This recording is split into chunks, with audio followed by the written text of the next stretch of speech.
Support Laneside. Get something cool.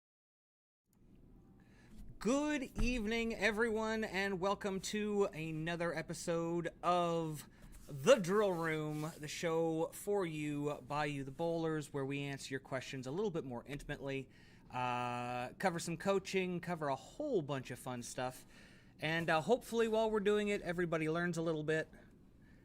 Excuse me while I'm moving my setup a little bit here.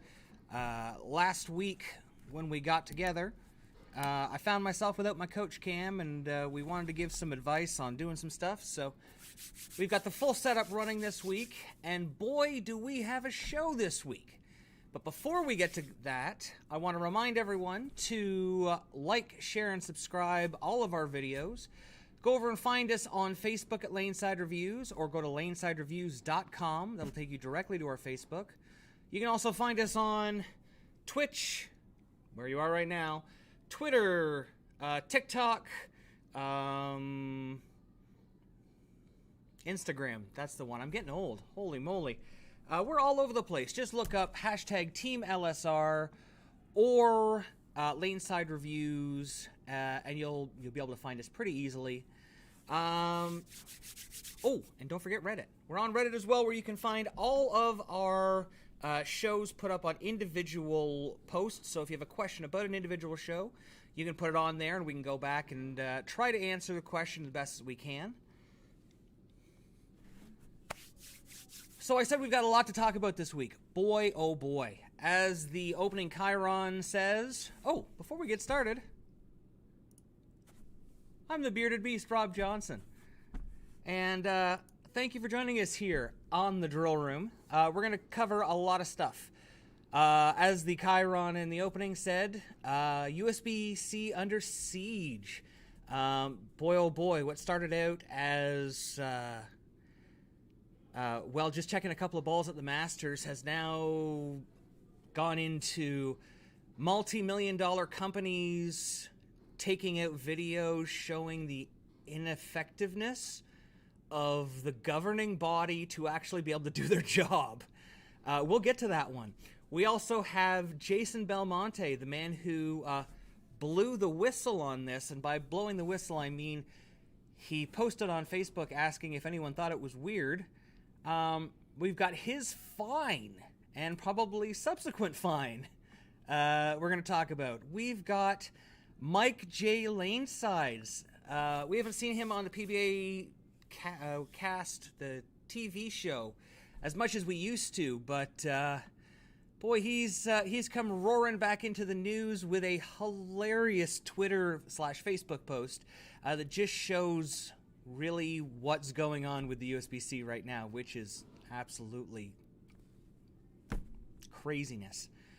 We also have new release bowling balls. We've got the PBA playoffs to talk about.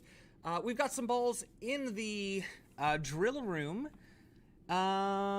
We've got the camera set up for doing coaching, and it's all about you tonight. So let's get into it. So let's go to the lobby. Let's see here. Let's go to the internet. Well, first, you know what? First, before we do that, what? A month ago? 6 weeks ago? Jason Belmonte put up what we thought was an innocuous post about the USBC asking to test some of his equipment, and he posted about it on Facebook, and it was weird. You know, everyone was like, what's going on? Something's not right here.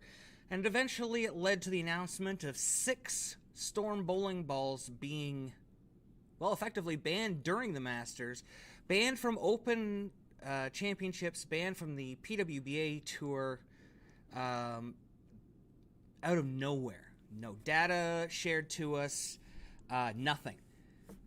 From there, it's gone on and on and on. And, well, poor Jason. This is taken straight from his Facebook. This is the fine that USBC handed me during the Masters after I shared the picture of the curtains. How can I be fined for explaining exactly what happened regarding the testing behind the curtain? So if you look at the picture, you can see that first offense is, if this is Jason's first offense, it was a $250 fine that he has to pay before he can bowl in another USBC event. For asking the question, what's going on behind the curtain? Didn't Dorothy ask that too? She got to go home. She got like ruby slippers and all sorts of stuff. Jason got fined $250. How's that fair? Now, it's given for conduct. And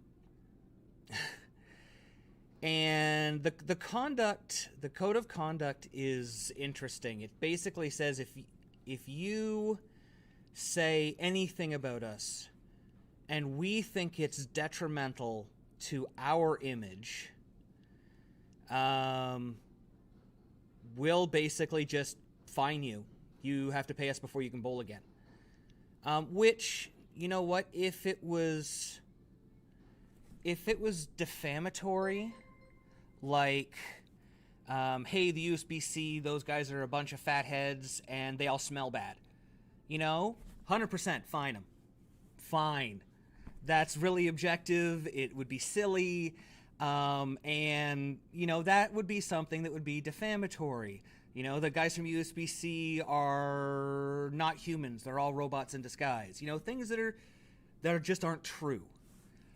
All Jason did was ask the question is if it was unusual or weird to have your equipment taken behind a curtain and tested without the athlete there.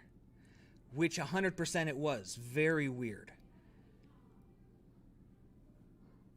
So he was fined. Now, the interesting thing is, by sharing this,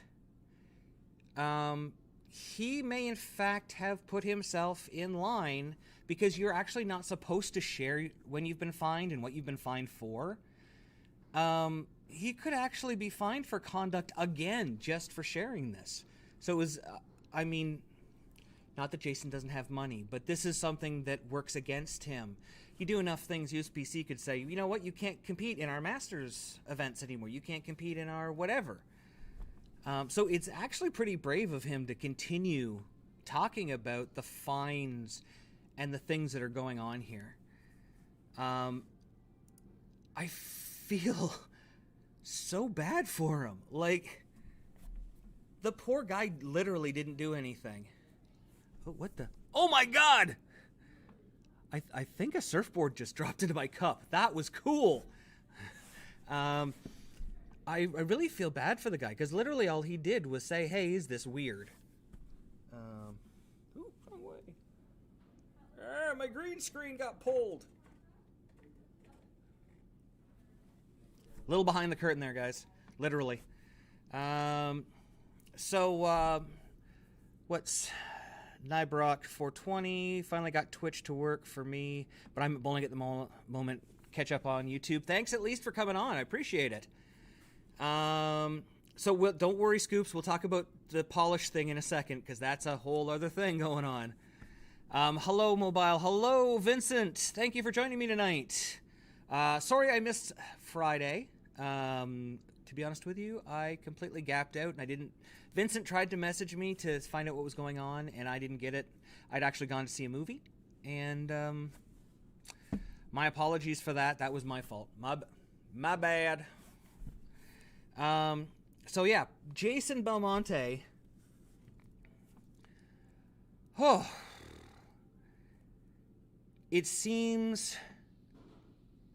almost seems like the USBC has declared war on Storm Bowling, and the face of Storm being Jason.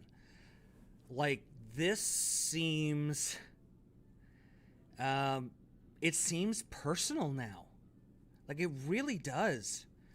And from Storm's point of view, like, we're gonna head over here to 11thframe.com. I don't know if you guys have seen this, but Storm actually put out a video talking about how the durometer works. They contacted the manufacturer. They had it properly calibrated. They talked to the manufacturer specifically about how it needs to be used and the variation available. And they've put out a quite comprehensive video that, well, really shows that the durometer process doesn't work. It doesn't work for bowling balls. And it brings us to what Scoops was talking about. One of the things that through this process we found out is that the durometer takes into account things like polish that you put on top of the ball. So it's forced companies like Storm, who have traditionally used a lot of polish to get the ball down lane, they've actually completely revamped. They just put out a video about this as well. They've completely revamped how their process goes for creating bowling balls. They've abandoned polish completely, because when the durometer itself, when the needle was touching the polish, that was becoming part of the equation for how soft it was, so that they were finding all these balls that had this Storm polish, this certain surface on this certain cover stock, with the polish on it, they were all failing. But Storm showed themselves, when you take the polish off, they were all perfectly fine. So now we're talking, is it the polish that's the problem? Is it that, do they even know how to use their durometers?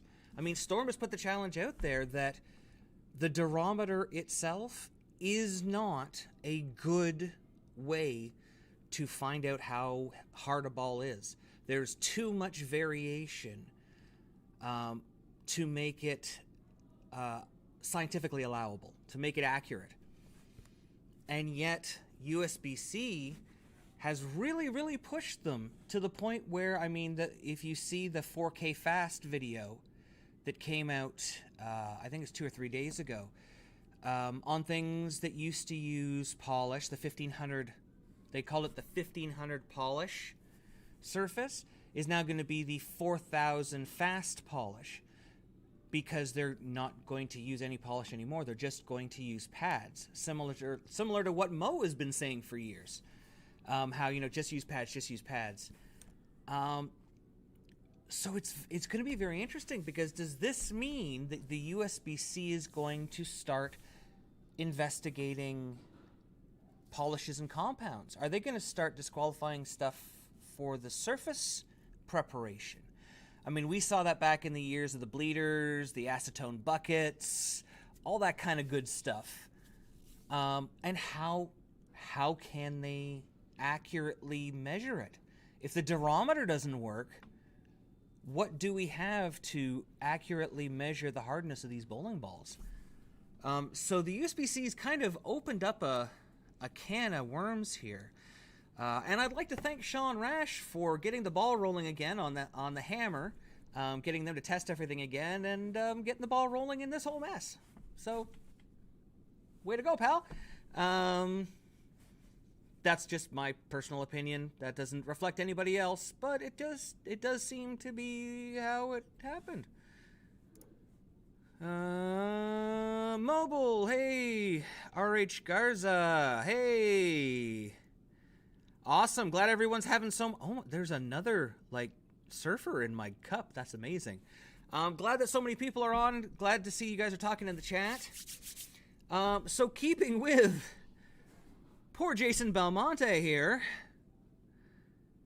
don't we go on, I guess it was a few hours after he posted this. Don't we get a post from poor Mike Jakubowski, poor Mike J. Laneside? Keep me in mind during this difficult time. he's been blocked on Twitter by the USBC.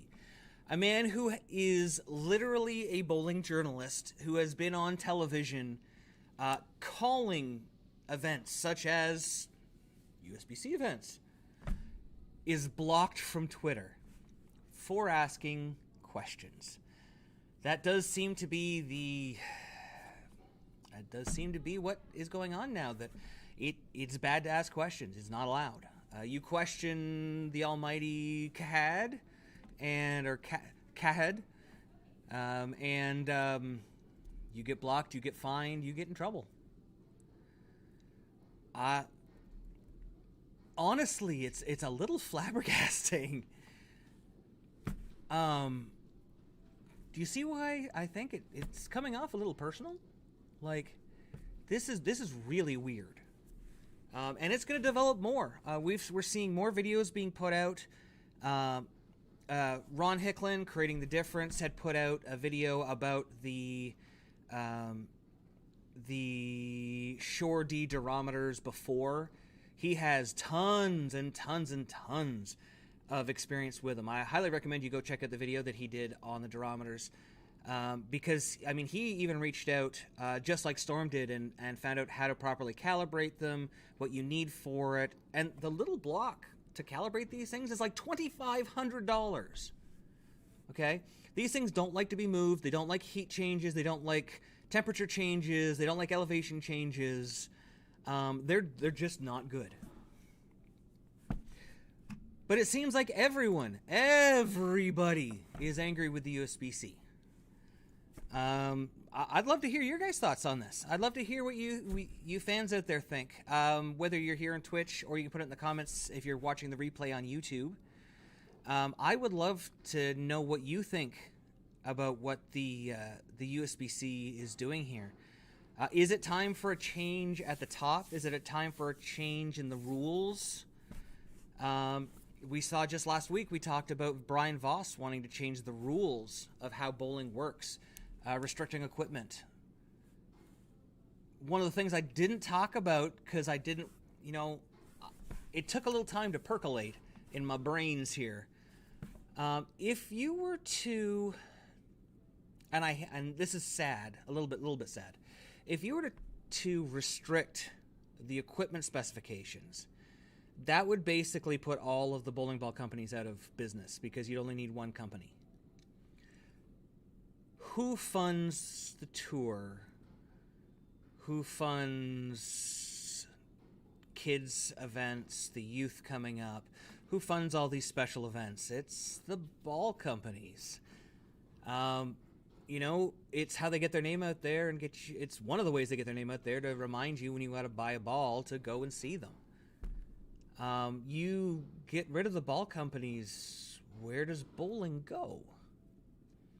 I mean, there's always been competing ball companies since the very beginning. They've all come out with new stuff all the time. But the restrictions that Voss talked about would require us to basically just throw plastic, non-dynamic plastic.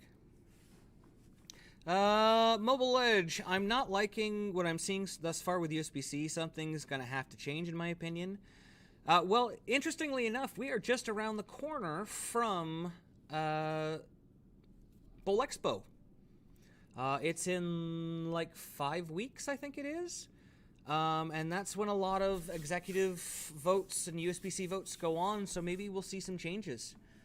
I think CAHD signed himself to like a 4-year deal or something, so I don't know if they could get rid of him. I think the whole executive would have to vote against him to get rid of him, but I'm not sure. It's going to be tough to get change. But if you are a USBC member delegate, or talk to your member delegate, because they're going to Bowl Expo to vote on stuff, tell them what you want. You're the league bowler. You pay the dues. You pay the USBC to do all this stuff. If you don't like what they're doing, then tell them you don't like what they're doing, by voting people out and voting in new people who will do it right.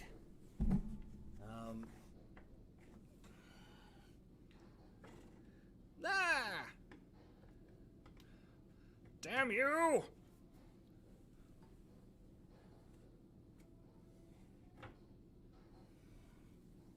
Stupid green screen. Okay. Chat moderator hit me. Don't criticize the USBC in the comments. Oh no! I have a clip on my form. Where can I get the clip reviewed? Yeah, absolutely. Send a link to it to Laneside Reviews at live.com. Anytime you want to send a question, comment, you want something to get looked at, send it into Laneside Reviews at live.com, and we'll take a look at it. So moving on from where we were there. Oh,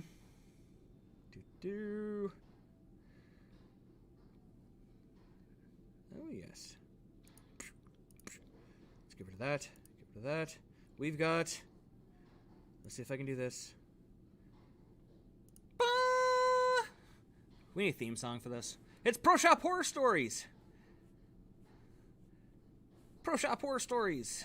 This is where I talk about stuff that's happened that I've seen or stories that I've heard over the week that I want to share with you. This week's is from me. I was in the shop. I was drilling out a ball, and the customer had asked me to drill out a slug, and the slug was really, really, really old. But it looked weird because when I looked down into it, I've never seen a slug that hadn't drilled through the bottom before. And I found that quite odd. I've never seen a slug that shallow because they're not really that deep. But the person had a relatively small thumb, so I said, no problem, I'll get this drilled out. So I start drilling through it, and I get about 3/4 of the way down, and so I break through the bottom of it, and the insert itself drops, and I find this little green piece in here. What's happened is the guy has drilled the thumb too big for the slug. When you're drilling a slug with a little bit of depth below it, you have to make a small shelf by going to the next drill bit smaller when you go down, just so the slug has something to rest on. Well, he didn't do it. So instead, he took an old grip. You can see that green thing in the middle of the picture there. He took an old grip and cut it down to fit how much deeper he had gone in the hole. Glued the slug in and then drilled, but didn't go through the bottom of the slug, thus exposing the piece of grip that was holding the slug up in case something impacted it and wanted to push it down into the hole. That's a first for me. I don't know if anybody else has seen that before. Yeah. I've seen people drill too deep and put fill in, like actually drop some fill material into it to build it back up so that the slug will sit back onto it. I've seen the ledge method. I've seen a lot of stuff, but never resting on top of the bottom of an insert. I guess it would be like a shock absorber built into the ball.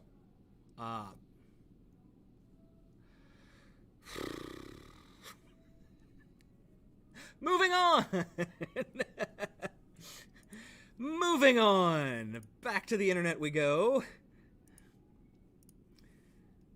And we had the PBA playoffs this past weekend.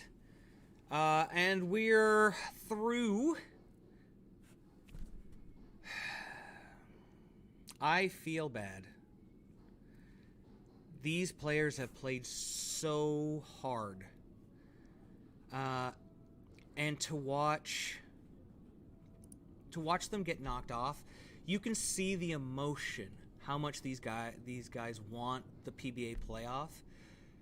Unlike things like the Players Championship or certain events that you can just kind of go to. This is the best 16 players of the year competing against each other head to head to see who the best is. And I mean, you can see Kyle Troop. He loves his belt. He loves his WWE belt. He's right into it. Chris Prather. I mean, look at that face. Look at that emotion. He's right in there. Now, I feel bad because, I mean, Troop knocked off Bill O'Neill, who just...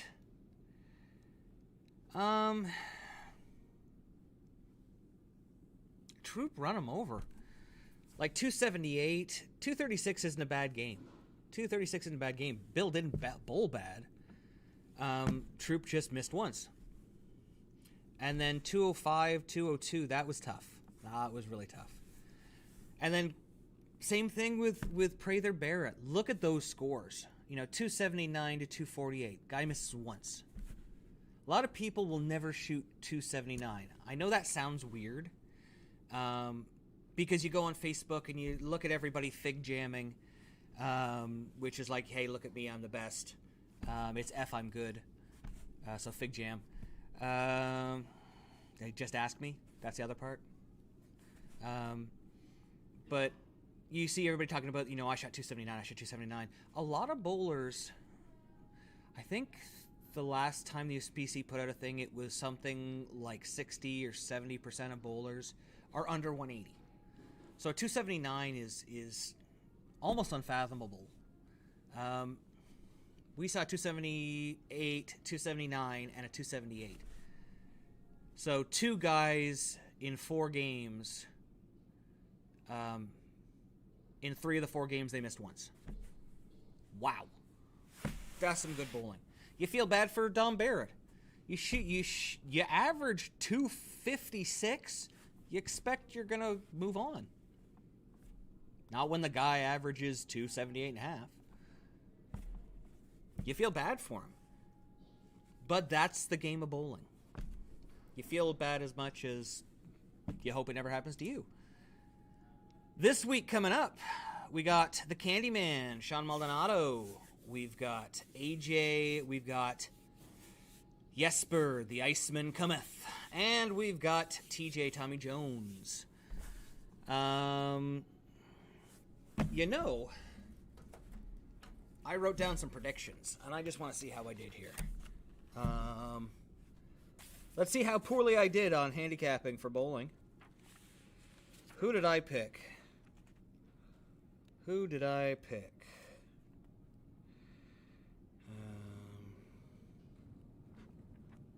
I think I wrote it down in a different book, didn't I? Sometimes I do that. Oh, no, here we go. So I think I picked... Anybody remember who I picked? I didn't write it down. I'm dumb. Everybody go back and tell me how I did. I think I picked Troop. I think I picked Barrett over Prather, so I lost on that one. And then for this week coming up here, we've got Sean versus AJ. If Sean's back is good, I think it'll be close. If he's still hurting, I think AJ. And I think I took TJ over the Iceman as well. Yeah, I think that's who I took. But look at the emotion on these guys. It's really good to see how excited they are for bowling. I know myself, I was really worried for the sport coming back from the pandemic. Up here in Canada, we were closed for, I'd say, probably 8 or 9 months longer than the U.S. was. So it was pretty scary up here. The first couple of months, there wasn't a lot of bowling going on. However, I know I just went downstairs. We have a small Tuesday night league, about six or 8 lanes. And the rest of the house was packed, and there were people waiting for lanes. The excitement we're seeing on TV, the stuff we're seeing with Fox with the PBA playoffs is really starting to pay off in the centers. We're really starting to see bowling come back. I don't know what it's like in the U.S. because you guys weren't shut down as long, but it's really, really picking up here in Canada, which has been amazing. It's been a godsend, I'll be honest. Moving right along. Let's do this.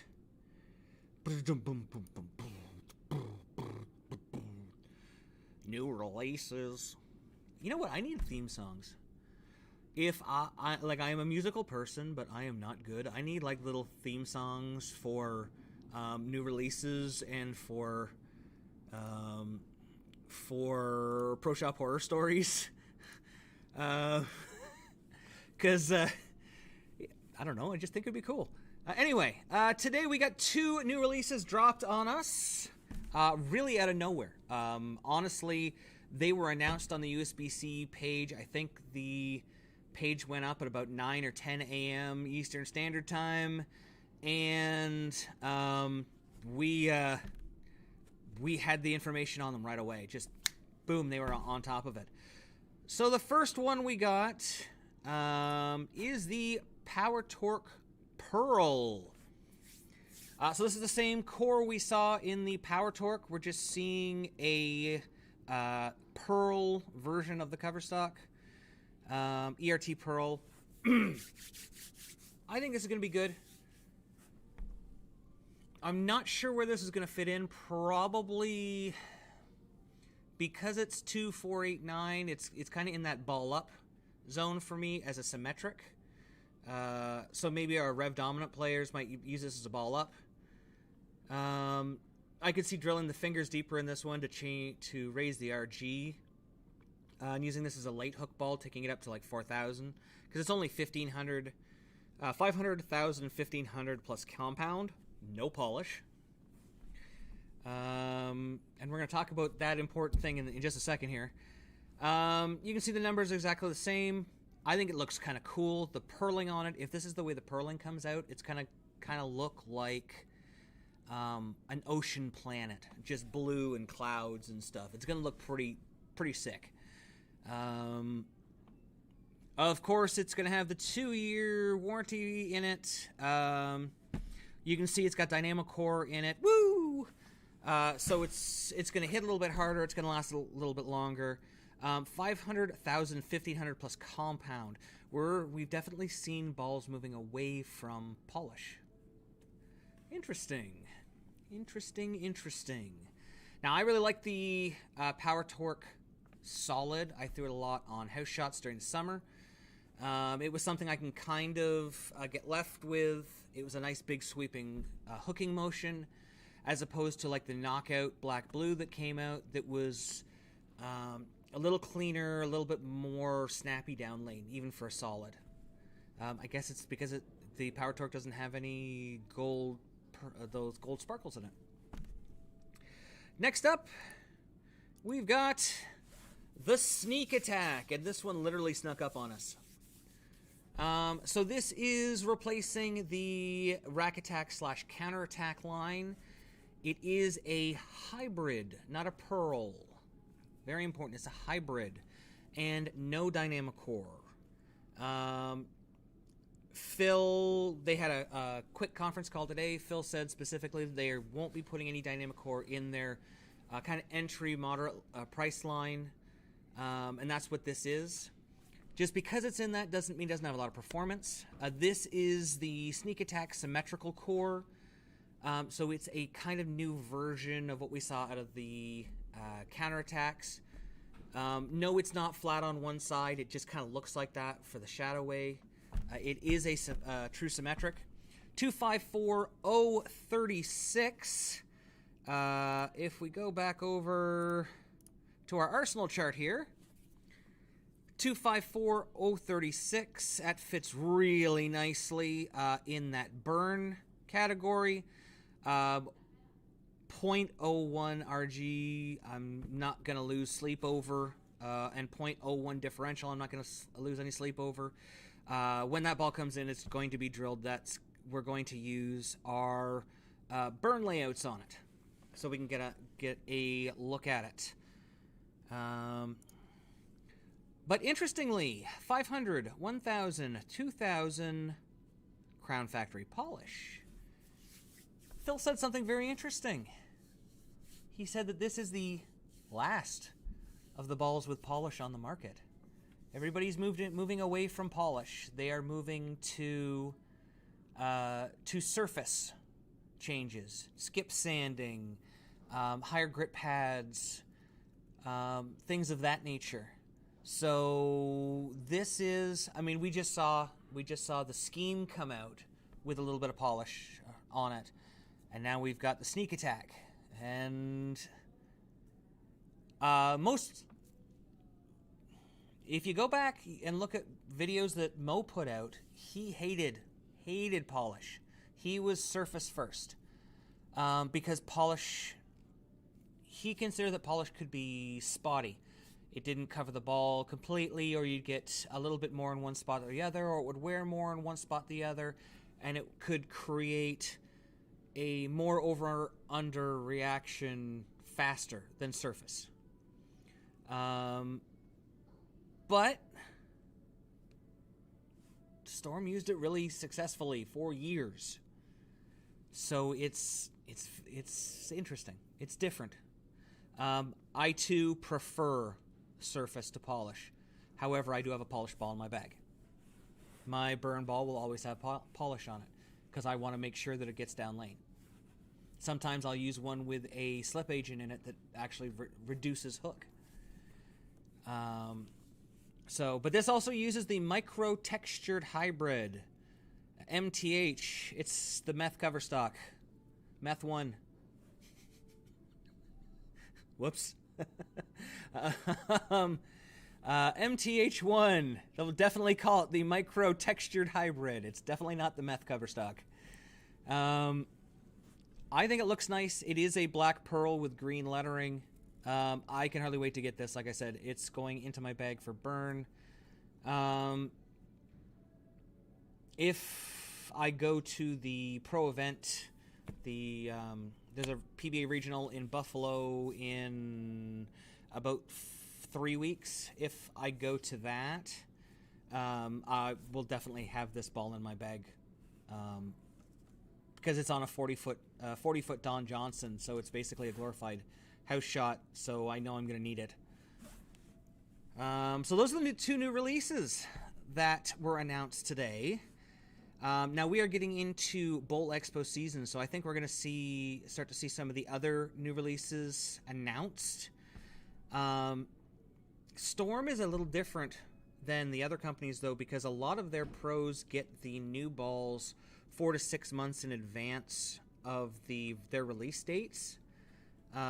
So we may not see as many, big releases as opposed to, oh, look, this pro's throwing it, and then here's the information for it. Where companies like the Brunswick Brands and Motive tend to, here's our new ball that's coming out, here's the information for it, just before it comes out. So hopefully we'll see some more soon. I'm looking forward to covering them.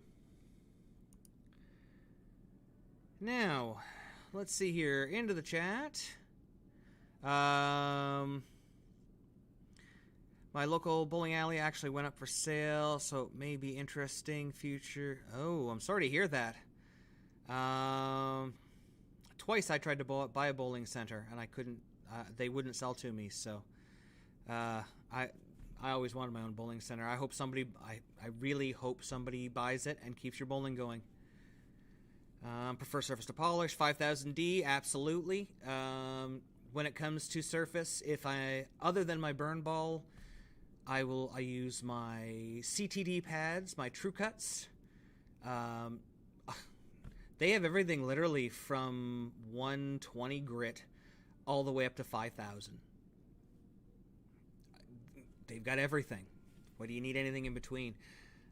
Plus, one of the coolest products, the Pad Saver Spray. Just, soak your pad and spray it on there and then do your stuff. And when you go and rinse your pad out, it's like brand new instead of being all clogged up. It's awesome stuff. So surface, yeah, I'm a pad guy. What else were we going to talk about today? Oh, yeah, we're going to go over to the drill room. Drill room. Hopefully everybody can hear me okay. If you can just let me know that you can hear me. You can see it has been very busy here in the at the Laneside Pro Shop here in Barrie, Ontario, Canada. And here's the here's that little bit of green stuff. As you can see on the table here, we've started to get our equipment in for the latest set of releases. So we've got our Kinetic Black Ices, our Ebonite Envisions. I haven't received our Damn Good Verge Pearls yet. But I know it is on its way. So I just wanted to show you. Here we go. So this one happens to be mine. This is for the burn. So for for the late hook.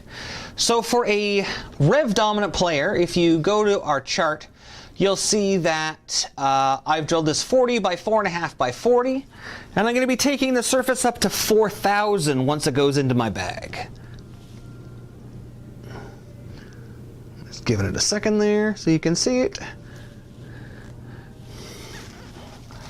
On the Envision, in watching the videos, even though this is a solid ball, it does seem to have a fairly fast response cover stock, meaning when it sees the friction down lane, it still seems to have a fair amount of energy, and it responds, it makes a faster move. The core stores the energy. Cover has the, you guys know what I'm talking about. It's been a long day. It's been a long day.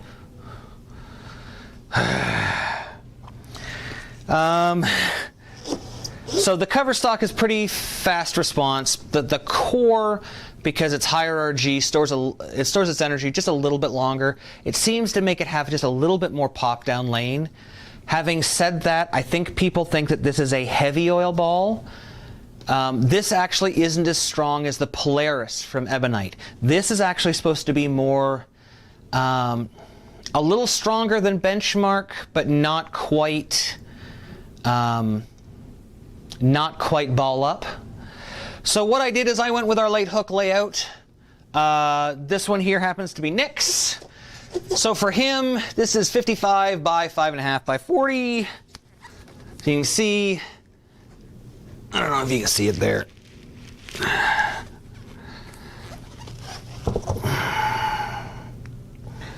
And then mine, I will probably do as, I'll probably drill it pin down. Actually, no. I'll probably drill mine pin up 50 by 4.5 by 35. Being a benchmark, I do have a pin down benchmark right now that I really like. So I'll probably drill mine pin up to just to complement it a little bit. And then the Damn Good Verge, I'll take a look at it when it comes. Have a couple other fun balls on the bench here. You can see I've got a Rotogrip Gem. This is for one of my customers. He is a two-handed left-hander.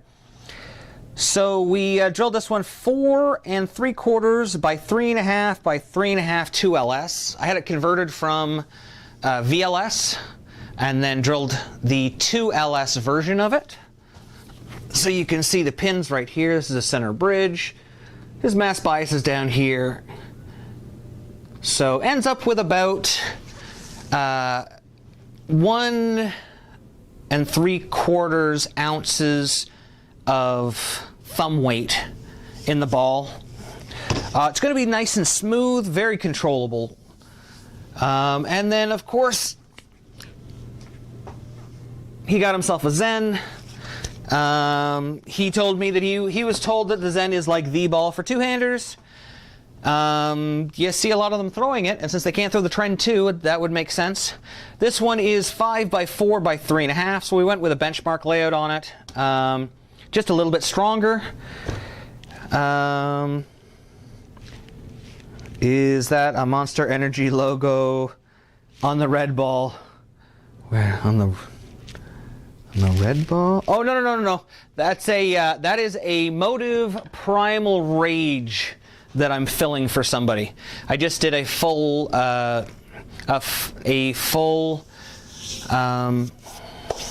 sport fitting on someone to change their track. They were a very low track player, so we wanted to bring their track up so they could use more of the cover stock.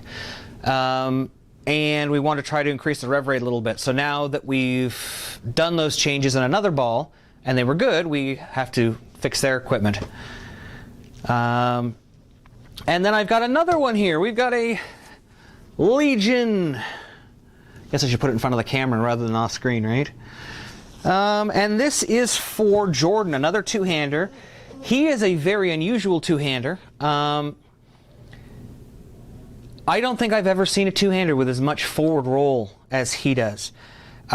His rotation is in the 10 to 30 degree, where it almost became difficult to make sure that you could see the marker on his pap, because it was so far side of the ball, it was actually like you couldn't see it. So it presented some challenges. He's also, like, he had 14.5-inch diameter, not 14.5, 14-inch track. So he's like -2 degrees tilt. So he's got a lot of forward roll, low tilt. So we decided to go with something that was going to allow him to use a stronger ball, keep it smooth without it blowing up the front end on him. Because that's what you see with a lot of guys who have low tilt. We talked about this before for myself. Low tilt guys, pin down stuff tends to roll awful because it's already losing tilt. So we ended up going with a layout, a 2LS layout of 2 by 6 by 5. So you can see there's this pap there. So we went with a 2-inch pin to keep it smooth, almost like a low flare layout, very similar. It's just going to have a little bit stronger. It's going to use up a little more energy, as opposed to having the mass bias here. In a low flare layout, we like to have this over in his track. We've left a little bit of performance in the ball, so that way it'll still use up some energy in the front, so it won't have as much kick down lane. Nice and smooth, it'll be super clean for him. Because when the lanes get chewed up, especially in the mid lanes for him, his ball already has no tilt, so it's just hitting and grabbing, blowing out all his energy. It's just dying. So this is stuff we got on the shelf right now.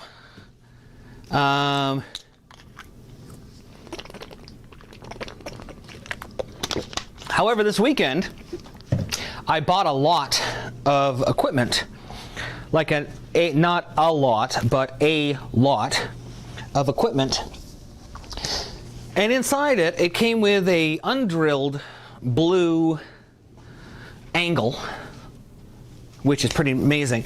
But I also ended up with 2 blue pearl urethane hammers. So you can see this one's already filled. The other one is also already filled. We're working on getting those ready so that we can review those. I think what I would like to do, since we have to review the other pieces of equipment, I'm going to see with Nick, maybe we'll do the ultimate guide to urethane. We'll finally do it. We will have one of every urethane ball that we can get our hands on and throw them all and put them up against each other and crown a king of urethane. How cool would that be? I wonder if we could do that live. We could do like a live special. I bet you I could do that. I can do anything. Scoop's just like, yes, I'm in, deal, okay.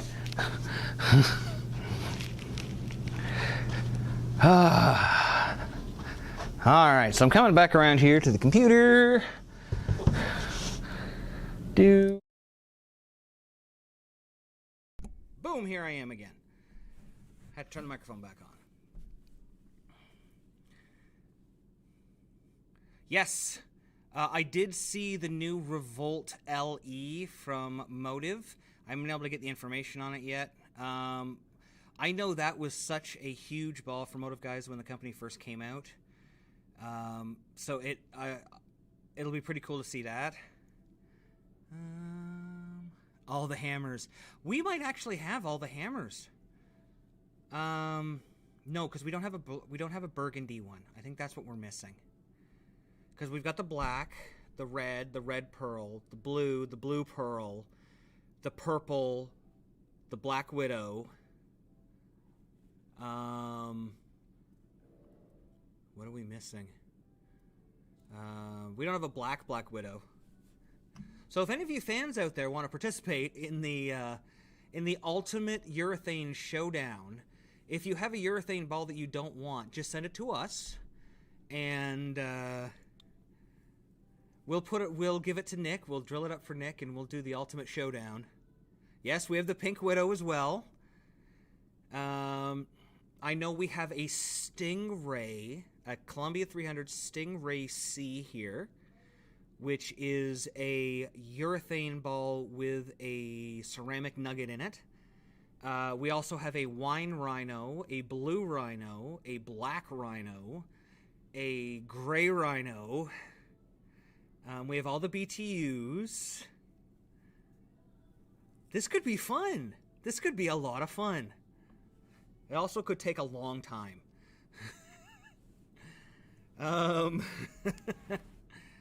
So yeah, if you have any urethanes that you'd like to see on the show, just let us know. You can contact us at lanesidereviews@live.com, and we'll let you know where you can send it so that... Oh, we have the Grizz, too! Yeah, Nick was lucky enough to get one of those new Grizz re-release from Nick Smith at Brunswick. Boy, oh boy, does he like it.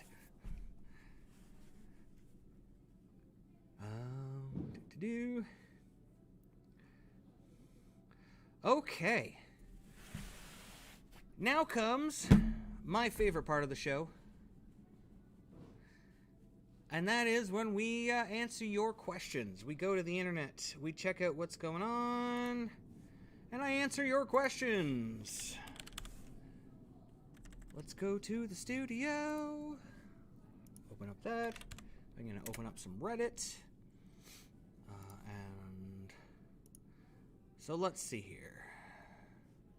Let's go to r/Laneside Reviews. That's our channel. Feel free to join it. We do have 12 members now. Anything new in? No questions on Reddit. That's okay. You can post your horror stories there, your Pro Shop horror stories, if you have any you'd like to share. You don't have to put your name on them if you don't want to. And let's go to the YouTubes, because we got tons of comments from YouTubes. All right, so let's see here. Comments. Drill Room episode 16, volume too low. All right, I'll work on turning it up. Miguel Vasquez was disappointed in the Columbia 300 Power Torq Solid. Too much over-under. Miguel, I might suggest trying to change the surface. I'm going to post that right now. Have you tried changing the surface? Because often when they're over-under like that, it tends to be a surface issue. Especially if they're cliffed in your house. If a lot of wet and then dry, you'll see it sometimes grab, sometimes not.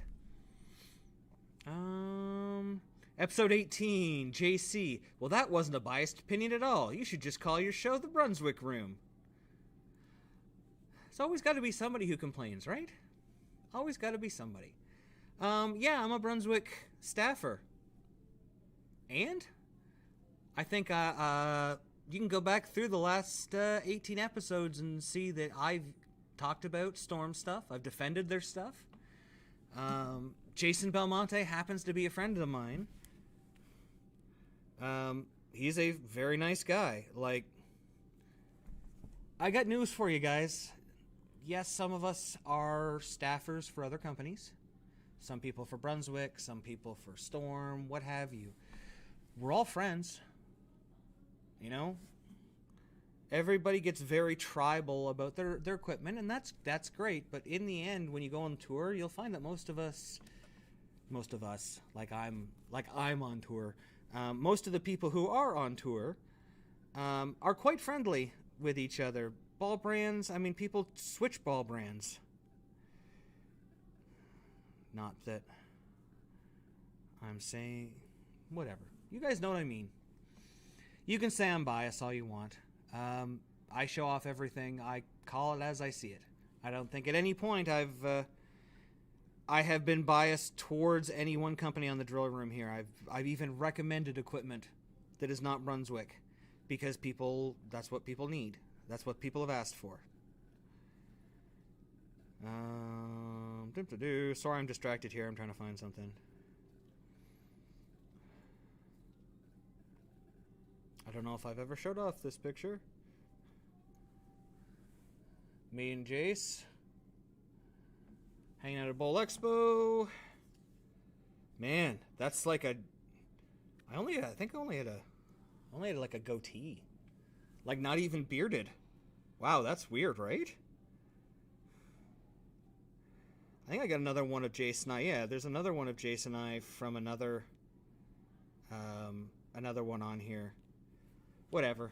I'm a Brunswick guy. I throw Brunswick stuff. I tell people about what's good on Brunswick stuff. It doesn't mean that Storm is bad. It doesn't mean that any company is bad. It just means that I have found, and I've always been very candid about this, that I have found that Brunswick does the best for my game. Scoops throws Storm stuff and Motive stuff. Old guy Wayne throws everything. I don't know how biased we are, but whatever. Corbin! I don't know if this counts as a horror story, but my pro shop operator asked me, What are you talking about when I brought up PAP?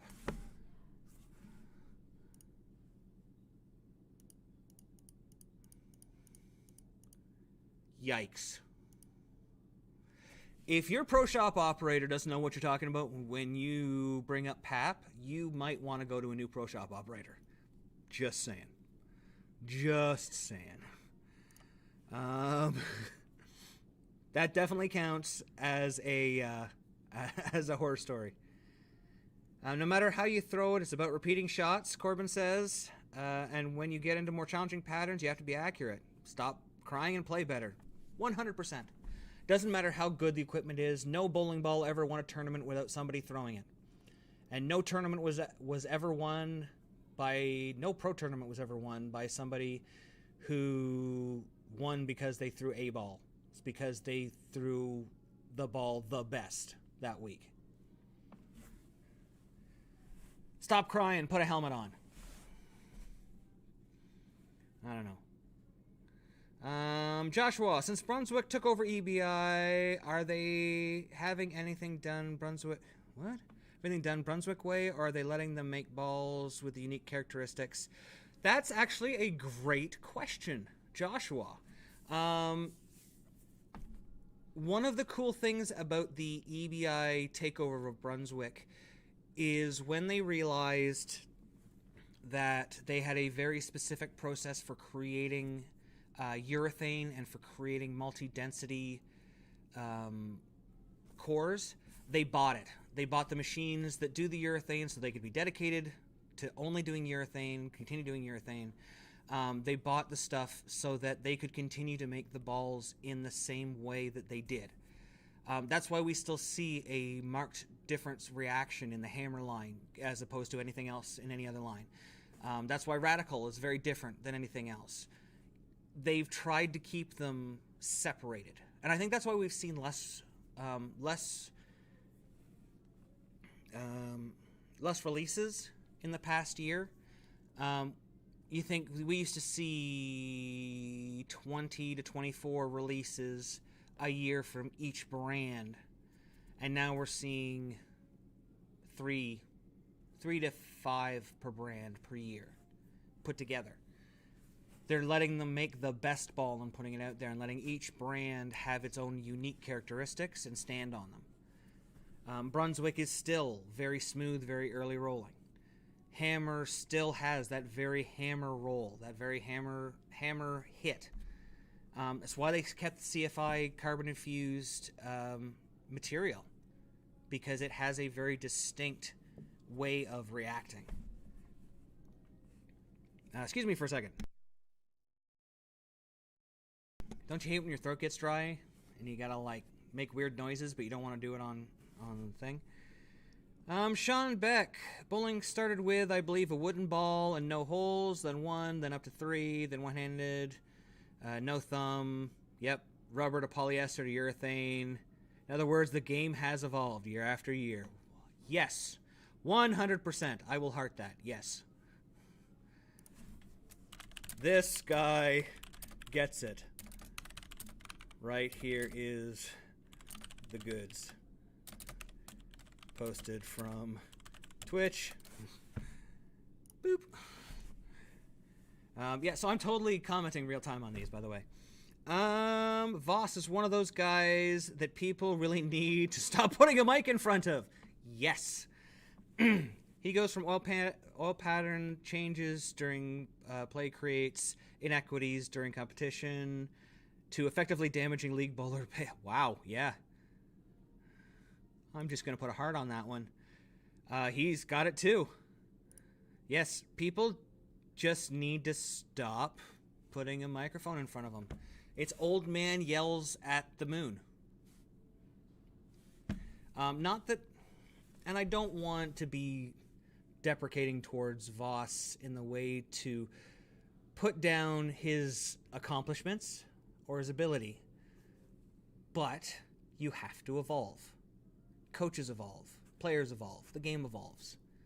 If you want to yell about what needs to stay the same, then you have to look at yourself and try to figure out, am I trying to cling to something, or is something really wrong? That's me. Pardon my French, Rob, but that Brian Voss two-handed nonsense is just a bunch of BS. That's right, Vincent. You tell him. That's awesome. Thank you, Vincent. Let's see here. Still from Drill Room 18. Love the Attitude 2 until they cracked. Yeah. Thank you. I'm glad to be back to my old self. I really like the Attitude 3 as well, the purple and silver. I've been telling Brunswick, like, over and over and over again that they have to come out with, like, that silver white that was in the Squatch Pearl and a nice bright royal purple. That would be amazing for a cover stock again. Big Easy, really dig in the Drill Room, Mr. Beast. Thank you very much. Personally, I like Mr. Voss's take on the different oil patterns on leagues. Having rotating patterns isn't that bad. It does, however, assume that the bowling center have knowledgeable people who know how to use their lane machine. I know in our local center, there are probably 3 people who are allowed to change patterns on the machine because of past instances where people have screwed things up. So having 6 or 8 patterns to rotate through asks for a little bit more from the bowling center. And I like it. I like that idea, but I don't know if it's feasible, if they're willing to put that much effort into it. Because that also requires somebody to know how to program the machines, so on and so forth. Plus, I think it would be a cool warm-up to give your best educated guest on the shot for that night. If it's random, that'd be pretty cool. Yeah, I actually think that would be pretty cool if it was random and you had a few. That might be interesting. Used to be in our local house. Scoops will attest to this. At Christmas, the scores used to go up going into Christmas because the lanes would get a little slicker, and the higher rev rate guys could really stay in one place, and the scores would really go up. So after Christmas, the lane pattern would always change. We'd always have something brand new. And there'd always be one guy who'd be like, you just changed it because of me, because you don't like me. It's like, no, we had 300s last week. We can't have that. Like, we have a very difficult house. I don't want to liken it to the House of Pain in Michigan because that's an institution. But Barrie is it can be a very challenging house. And we turn out some very good bowlers. You think we have a national coach and 2, 3, I think we've turned out 4 or 5 national team members, at least 4 in the last 5 or 6 years.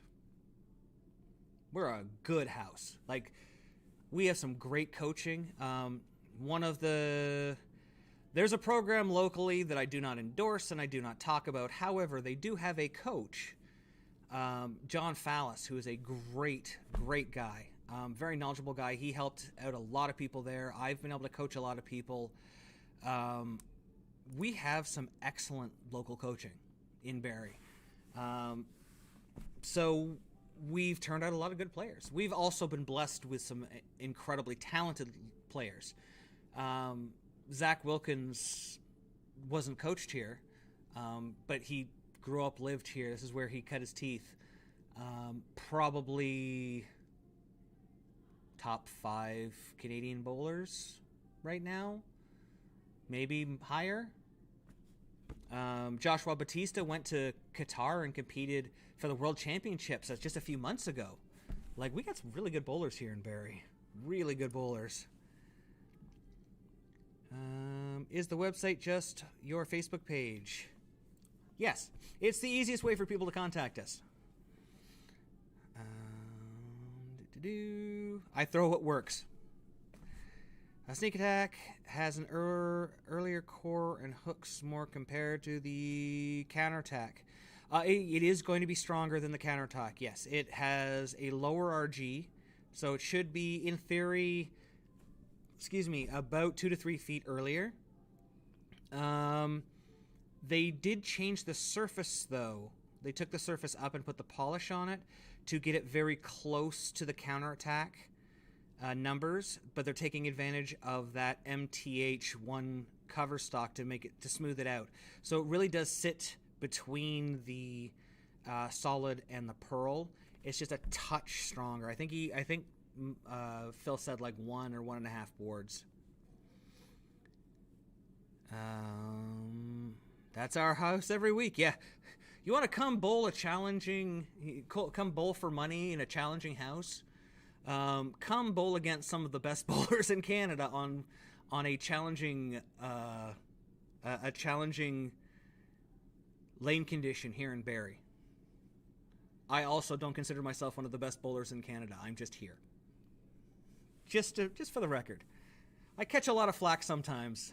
Being a national coach, I sometimes royal wee me, and people think I'm saying that I am very good. National athletes, professionals are on a different level. I am lucky enough to coach them. I have a great mind for coaching, a great eye for coaching. Doesn't mean that I can execute in the unfathomably good ways that pros do. They really do execute on a different level. Back to some more questions. Can we stop giving him airtime? Voss, Machuga, Robert Smith, and the others. I quite agree with Voss. It's very interesting. There's a real, in the comments here, there are people who would like to see it split off into one-handed divisions, two-handed divisions. I know in bow and arrow, in shooting, they have like their open class, which is like all the cool gadgets and stuff, and then they're more refined classes where you're only allowed to have certain things. So I mean, I guess you could have one-handed divisions, two-handed divisions, open divisions, stuff like that if you really wanted to. I just don't see two-handed bowling going away anytime soon. Terry, hey Rob, thanks for the tips on timing from last video. Been going for once a week. I'm getting back into it. Glad to hear it. Just keeping myself slow and letting my feet and the swing get into the line at the same time. Beautiful. Also, thanks for the advice on benchmark ball. Our house shot is medium heavy oil. I've been considering a phase 2. I have a medium ball speed, lower rev. If you're a storm guy, the phase 2 is their ball. It's their absolute benchmark. It's why they've continued to produce it, even though they've come out with other balls. You look at guys like Francois Lavoie, loves that ball. I'm pretty sure we saw some during the playoffs. It's a good ball. It's definitely a good benchmark ball if you're going to go with storm stuff. Absolutely. Scotty Thompson! Still using my Radical Spy bowling ball, 14-pound bowling ball. Been using it for a week. I like it. Glad to hear it, brother. I'm glad to hear. Lots of stuff on Voss. Ooh, and a sex ad. Those are my favorite. Only conspiracy that rolled decent for me was the black one. Johnny C. talking about the conspiracy scheme. Yeah, you know what? I'm looking forward to hitting this thing at 500,000 and seeing how it... I have my original conspiracy here, so I'm looking forward to kind of putting it up against it and seeing how it reacts, seeing if it's close. Thank you everyone for the kind words for coming back. I think that's about it for those questions. See how everyone's doing on the stream here. Though I definitely apply to the saying those who can't teach.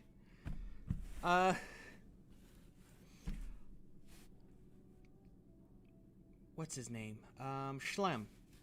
Chris Schlemmer, the brand manager for Rotogrip. When Scoops and I were in Detroit and I was talking to him, I was talking to him about averages and stuff. And I said to him, you know, what do you average? And he's like, I don't know, 220, something like that, 230 maybe. And I was like, how come you don't throw on tour? He's like, no. He's worked as a ball rep. He's out there with the guys all the time. He recognizes the guys who are on tour, the truly elite athletes, they process the information that we're looking at differently. You know, I will teach everyone the same information, but when I'm working with an elite player, you have to modify the way you're talking to fit into the way that they see things, and you have to make sure that you see things the same way that they see things, which is why I always say interview your coach.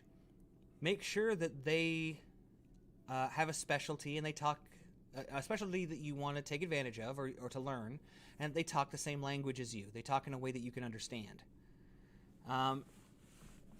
Like I've had talks with guys about lane conditions and how we want to play them and how we want to look at them and stuff, and another player's listening and they're just like, I didn't understand a word you just said. I don't understand the concept that you just put forth. But that's because their brain doesn't work the same way as most elite athletes do. I think it was probably this year that I realized that for myself. I have always worked very hard to try to be the best. But even I can't perform the same way that a Francois Lavoie can. Most people will never be able to do that.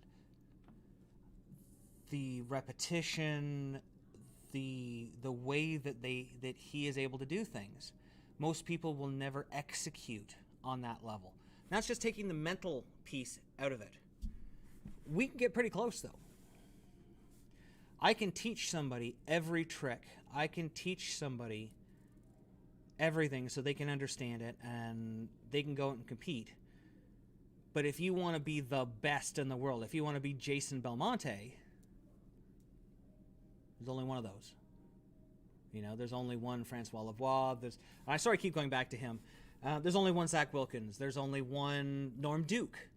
You know, nobody else can do the things that Norm Duke can. He could teach somebody how to do them, but nobody can do them the way that he can do them. Because his brain works differently.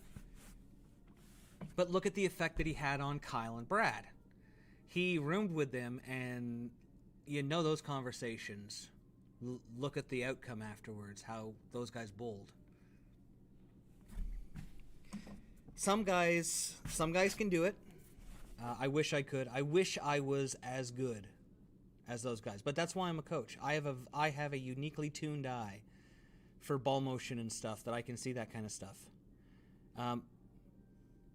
Not saying I'm the best in the world.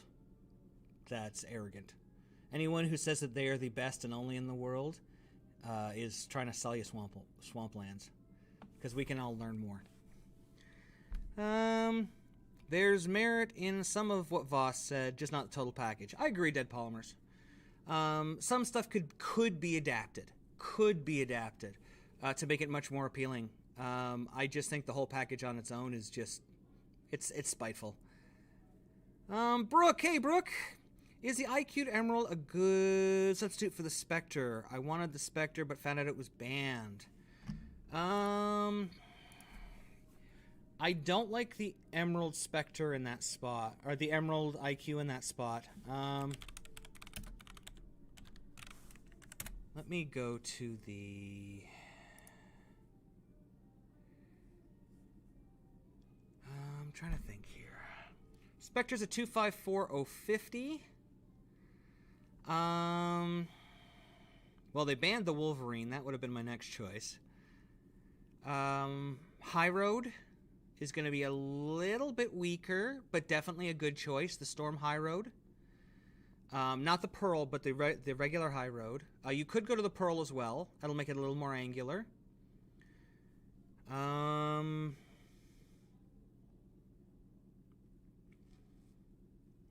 trying to think what else would be good. Let me go to Storm's website. And we'll go to Rotogrip's website. And we'll also open up 900 Globals.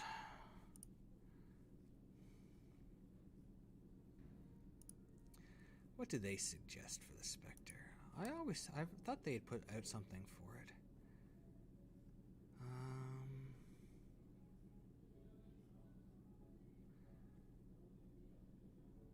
Wait a second, that's 255051. 255051.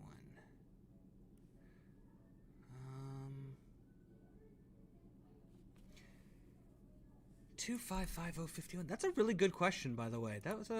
I think we talked about this once, and I completely have forgotten about it since then, which is bad on me. Bad on me.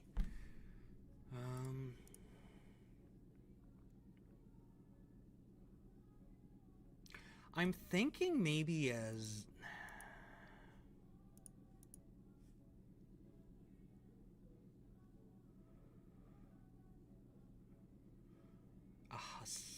No, because the hustle is too low. See, this is why this is good. We can work together on this and figure this out. 900 global.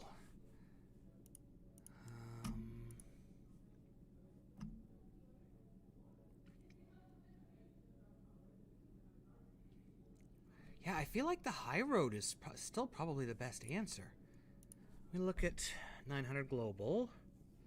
The Wolverine would have been the next best choice, but they banned it too.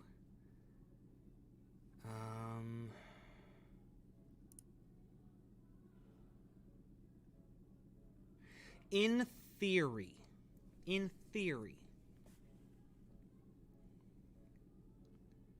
you could get a Zen and change the surface on it, and that would be...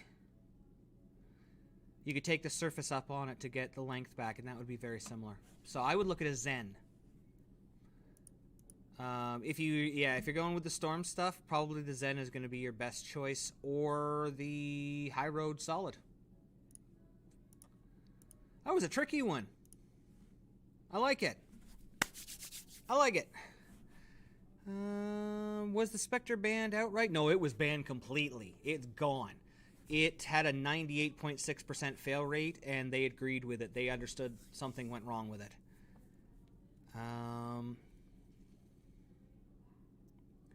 League bowlers cannot throw it at all. The chat has it out for me today. I'm sorry, Brooke. What happened? Now, if it doesn't have to be Storm, that opens up a huge lineup here for us. Let's see here, because I would say then, if you can get into something else.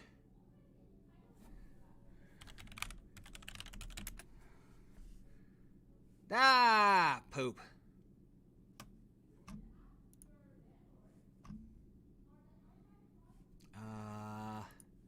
Maybe the Hammer Raw? My internet's pooping tonight, unfortunately. The Hammer Raw is in that same number group, which would work really good. I was hoping for All Storm and build a smelly bag. Okay.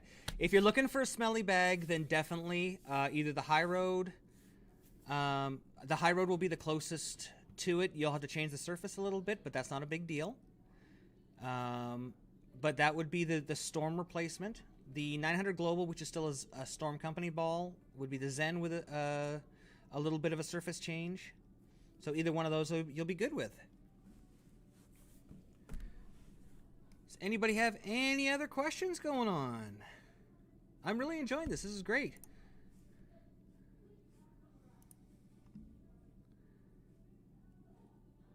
This is good. So I'll show you one of the upgrades while I'm waiting for questions to come in. Did a little wall upgrade. Bam! Move some of our stuff over so you can see some of our memorabilia. Some of our other stuff.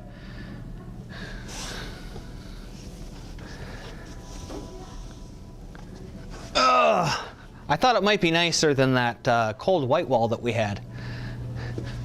And we could show off some stuff like Scoops, the original Diva. And my Team Canada jacket. I thought the wall would be a little bit more interesting with something on it. It's still sparse. If you guys have posters or anything that you'd like to see on there, I'm always looking for stuff to put up.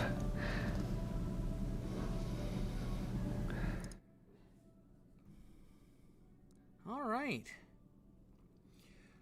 Well, I think we're coming to the end. Looks like everybody's gotten everything talked about this week. What do you think of an RST-2X for a two-hander? It's going to hook a lot. It's going to hook a lot. The RST-2X is a very fast response ball. It is going to hook like a hockey stick down lane. If you have a lot of side rotation, the ball might be too much. So you'll have to work with your driller to make sure you get the right layout to match your game and the right surface. So, any other coaching questions or anything out there? I don't know if anyone noticed my scuff the surface. Yep, scuff the surface to slow it down. If you're following us on TikTok, you will have seen a video I posted this week when I bowled right-handed and left-handed, two-handed. I could make it as I wake up late. Yeah, I know. I'm sorry that you work overnights on Tuesdays. I'm glad you could be here for it too. I'm glad you could join us. I was glad to hear from you again. X3. Yeah, the X3, the almost urethane ball would probably be a really good choice for a two-hander. Philith, that'd probably be a very good choice for you. Cool. How do you cut revs for a two-hander for spares? That's a good question. Let's go over to the coach cam. Okie dokie.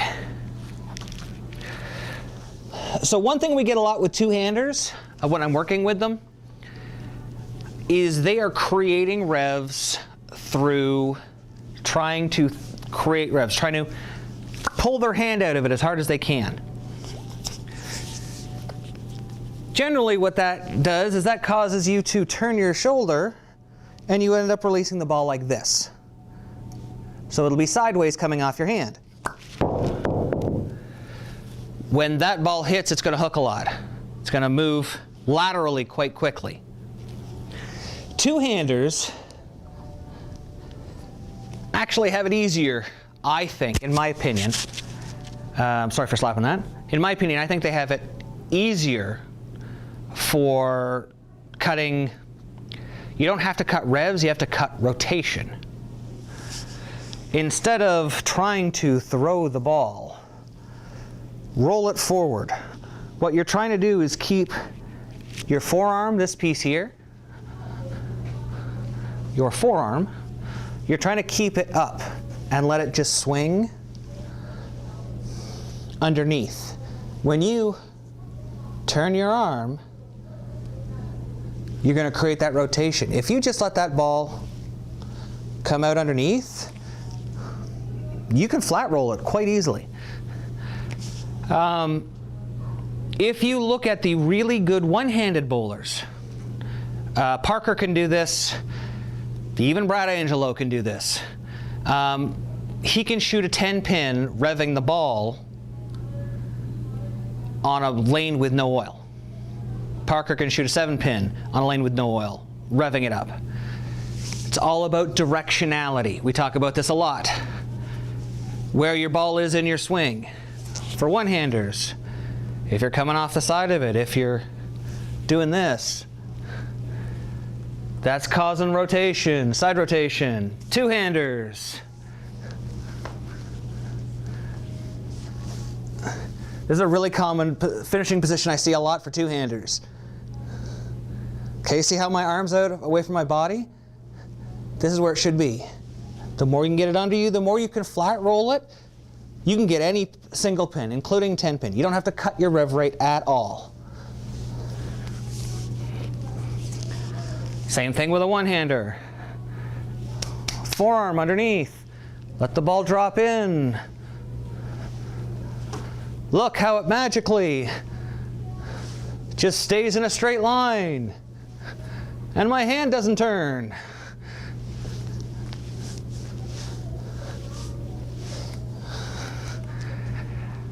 I love it when people say that one-handed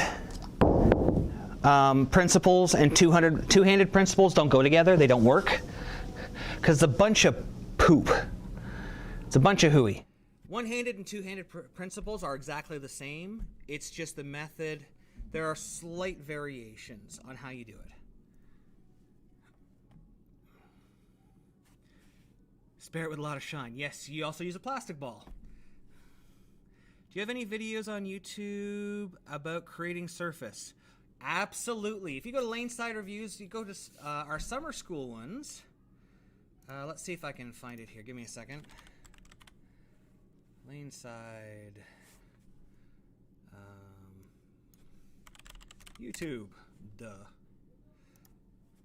Laneside surface.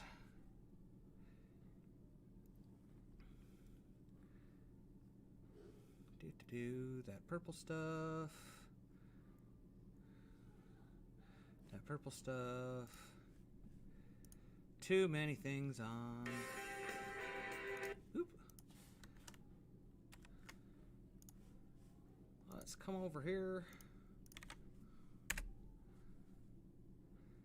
Over the Laneside page. So let's see here. Boop. Over on the Laneside page.